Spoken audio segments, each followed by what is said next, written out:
Не ще допусна някой да ме дразни, душата и сърцето да са празни, очи любими да са ми омразни, постъпки светли да ми прозират мазни.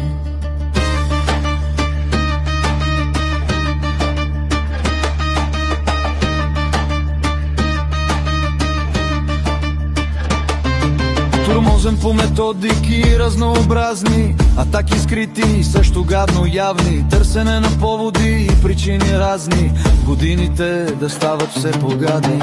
А колко дните бяха сладостно майни, а колко този спомен се ме блазни, сълзите, мислите дерат ме бавни, отказах се от хората ми важни.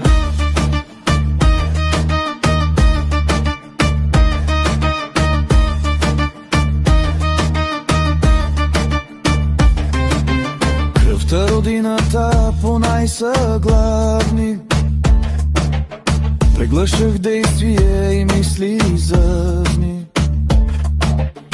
очите стисках и ги криех влажни, откъде намирах сили и мани.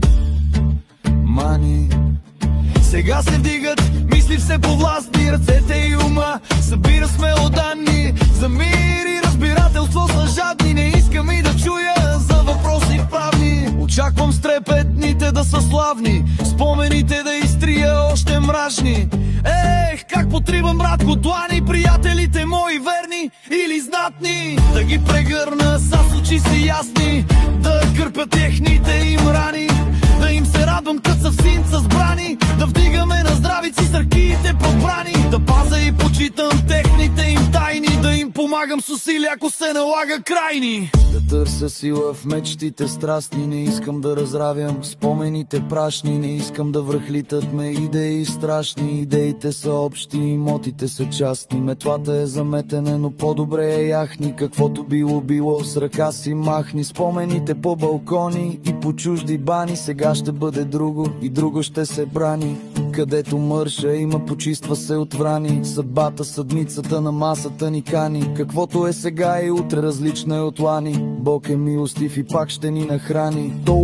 Толкова ми се плаче за тебе, заец, като те гледам чубам как дишаш, заец. Заец, тъй слышаш мене, заец, тъй слышаш мене.